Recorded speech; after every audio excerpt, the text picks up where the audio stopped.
Timoseewo Essuula 4.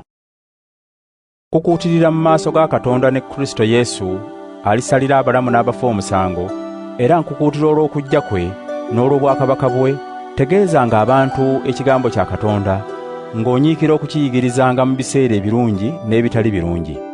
Nenyanga, kangavvulanga, era buuliriranga abantu ng'oli mugumiikiriza. Ekiseera kijja, abantu lwe baligaana okuwulira enjigiriza ey'amazima, era olw'okugoberera okwegomba kwabwe, balyekuŋŋaanyiza abayigiriza ababayigiriza ebyo bye baagala. Baligaana okuwuliriza eby'amazima ne bagoberera enfumo obufumo. Naye ggwe beeranga mwetegefu bulijjo, gumiranga okubonyaabonyezebwa, okolenga omulimu ogw'okutegeeza abantu amawulire amalungi, otuukirize omulimu gwe waweebwa. Nze ndi kumpi okutambirwa. Ekiseera kyange eky'okuva ku nsi kituuse. Nwanye bulungi, malirizza olugendo lwange, nkuumye okukkiriza kwange. Kye nsigazza kwe kufuna engule ey'obutuukirivu, Mukama omulamuzi omwenkanya gy'alimpeera ku lunaku luli. Taligiwa nze nzekka, naye aligiwa n'abo bonna abeegomba okujja kwe. Fuba okujja amangu gye ndi, kubanga Deema yandekawo ng'ayagala eby'oku nsi kuno n'agenda e Tesalonika. Kreske yagenda Galatiya, ne Tito n'agenda e Dalumatiya. Lukka yekka yali nange. Jjayo Mariko omuleete, kubanga annyamba nnyo ku mulimu.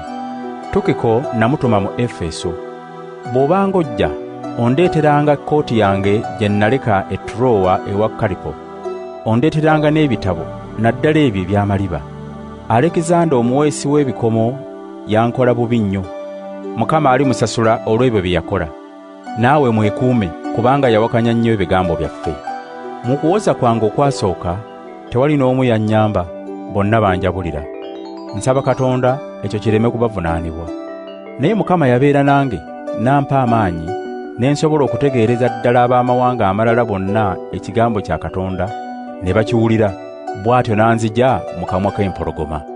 Era Mukama anamponyanga mu buli kabi, era alintuusa mirembe mu bwakabaka bwe obw'omu ggulu. Mukama oyo aweebwenga ekitiibwa emirembe n'emirembe. Amiina. Lamusa Priska ne Akwila n'ab'omu maka ga Onesifolo. Erasito yasigala mu Korinto, ate Trofimo namuleka mu Mireeto nga mulwadde. Fuba nnyo ojje ng'ekiseera eky'obutiti tekinnatuuka. Ewubulo ne Pudente ne Liino ne Kulawudiyo awamu n'abooluganda bonna bakulamusizza. Mukama abeere naawe era akukwatirwe ekisa.